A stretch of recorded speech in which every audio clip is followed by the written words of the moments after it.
Kung bago ka lang sa channel na to at isa kang true-blooded Aldab Nation na nagmamahal po kila Maine Mendoza at Alden Richards, tama po ang channel na pinuntahan mo, kaya consider na kitang bagong subscriber. Welcome back mga Aldab. Ito na naman po ang inyong lingkod, si Mr. Destiny. At syempre may bago na naman tayong update na nabalitaan po sa social media. Ito yung pinaka-latest na ganap kay Alden Richards. Bukod nga po sa mga post niya itong weekend. Dito mga ka-Aldab, nakakatuwa dahil maglalaban nga po raw sina Catherine at Alden Richards. Ito daw po ang pangtatapat sa bagong show o magiging host din si Catherine Bernardo. Dito po mga ka-Aldab, sa mga update natin patungkol din po sa 8 Bulaga, ito yung mga nangyayari at nagaganap po sa social media.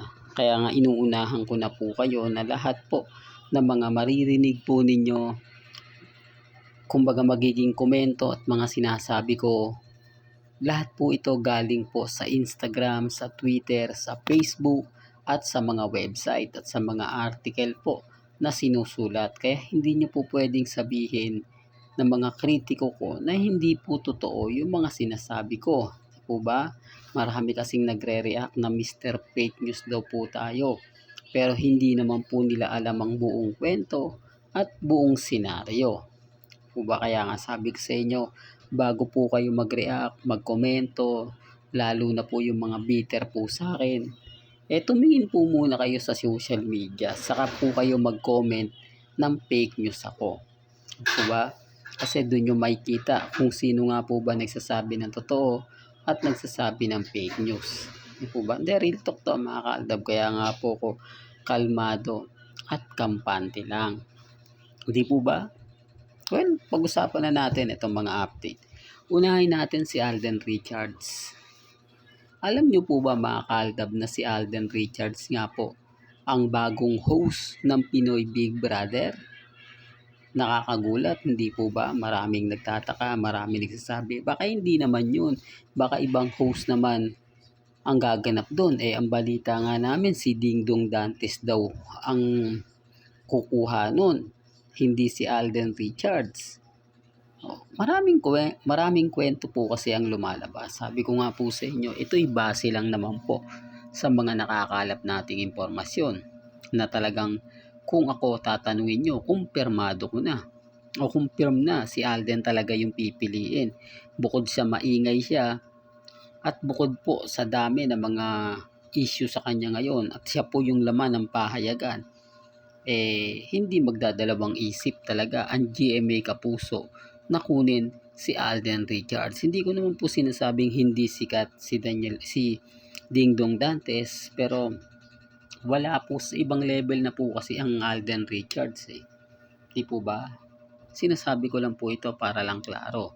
Pinapaliwanag ko lang po ito sa mga bitter po sa channel ni Mr. Destiny. Sa dami kasi ng mga kwento na lumalabas, hindi mo na nga talaga alam kung sino yung paniniwalaan mo. Hindi mo na talaga alam kung sino yung sa palagay po ninyo nagsasabi ng totoo at nagsasabi ng fake news. Di po ba? Kaya nga po sila naiinis, galit na galit sa akin dahil binabasag ko nga po raw sila. Yun naman po yung totoo Yun naman po talaga yung kumbaga lumalabas sa social media, sa mga article po na sinusulat.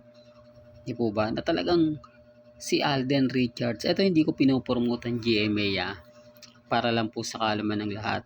Malakas kasi ang dating kapag si Alden ang kinuha talaga sa Pinoy Big Brother. Di po ba? Mala Tony Gonzaga mag-host. Real talk to mga ka-Aldab. Kaya nga po yung article na nababasa ko at nakikita ko na talagang umaayon at pumapabor nga po. Kaya lang syempre, marami tayong bitter, marami hindi. Mas deserve ni Dingdong Dantes dahil yung family feud talaga naman pong hindi natitinag. Kita nyo hanggang ngayon nakatayo pa, kasi kung iba ang host, malamang sa alamang maagang natsugi ang family feud. Yan po yung sinasabi ng iba na hindi naman pwede nating ikaila na ang Family Feud talaga naman pong pinanonood at talaga namang hindi natin po pwedeng sabihin na hindi siya nagkiklik at hindi siya pinag-uusapan. Pero ibang tema na nga po daw kapag si Alden ang magiging host ng Pinoy Big Brother. Yan ay base lang naman po sa mga sinasabi po opinion ng mga ilang netizen. Kaya nga sabi ko sa inyo, bago po ako magkomento rito, i-upload yan, binabasa ko muna yung magiging reaksyon ng mga ilang mga fans na sang-ayon at hindi nga po sang-ayon sa mga sasabihin ko at ipapaliwanag ko. Ganun lang naman po yung kasimple, di po ba? Ganun lang naman po yun ka dali. Yung basahin mo, tignan mo kung ano na nga po ba yung nagaganap at kung ano na nga po ba ang nangyayari sa loob po ng social media. Kaya sabi ko nga, bago po kayo mag-react, mag-comment, basahin nyo muna at tignan nyo po muna, dahil alam ko bukas sa Makalawa ay magte-trending ito at pag-uusapan po. Well, punta tayo sa Itbulaga. Welcome na welcome nga po raw si Alden Richards sa pagbabalik niya sa Itbulaga. Ito po yung mga legit Dabercads na nagko-komento nga po patungkol nga po sa issue na sinasabi nilang pagbabalik ng Aldab sa Itbulaga. Wala naman daw pong masama. Wala naman daw pong kumbaga masamang tinapay ang kumbaga ang ibig kong sabihin ay wala naman pong issue na iniwan po katulad kay Alden na ganito ganyan, di po ba wala.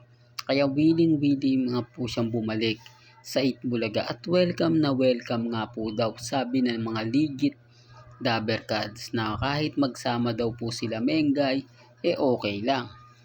Siyempre sa mga legit Dabercads, since nagsimula pa po yung Aldab, okay sa kanila. Paano po yung mga army?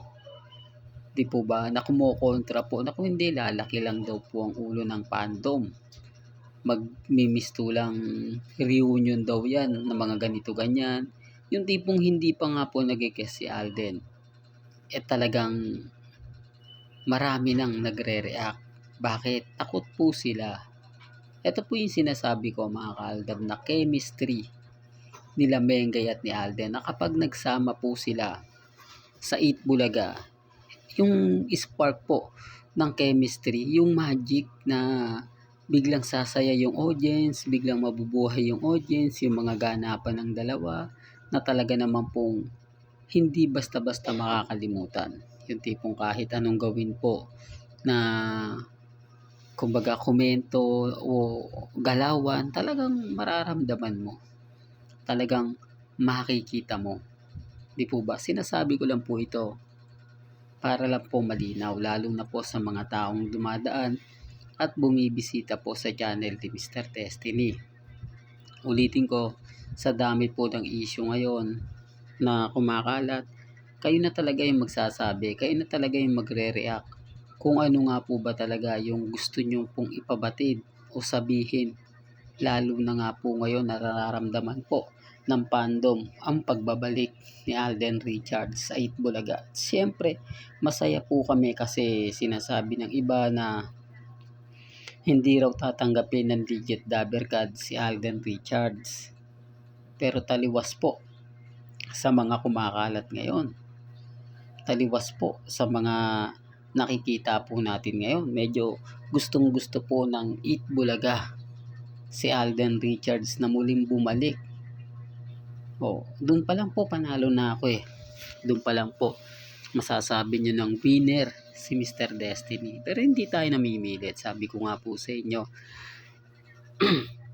may kanya-kanya tayong pananaw, may kanya-kanya tayong opinion. Yan po ay base lang po sa mga komento ng live sa Facebook at sa YouTube. Sabi ko nga po sa inyo, mas magandang manood ng live kasi doon makikita nyo yung mga komento, mga hinanaing ng mga viewers. Well, hanggang dito na lang po ang ating latest updates. Kaya kung gusto nyo pa po ng pinaka-latest at sariwang update, Abay tumutok lang po kayo dito po sa channel ni Mr. Destiny para updated po kayo sa mga bago at sa mga latest na i-upload po natin maya maya lang. Hanggang sa muli, salamat po sa panonood at pakikinig.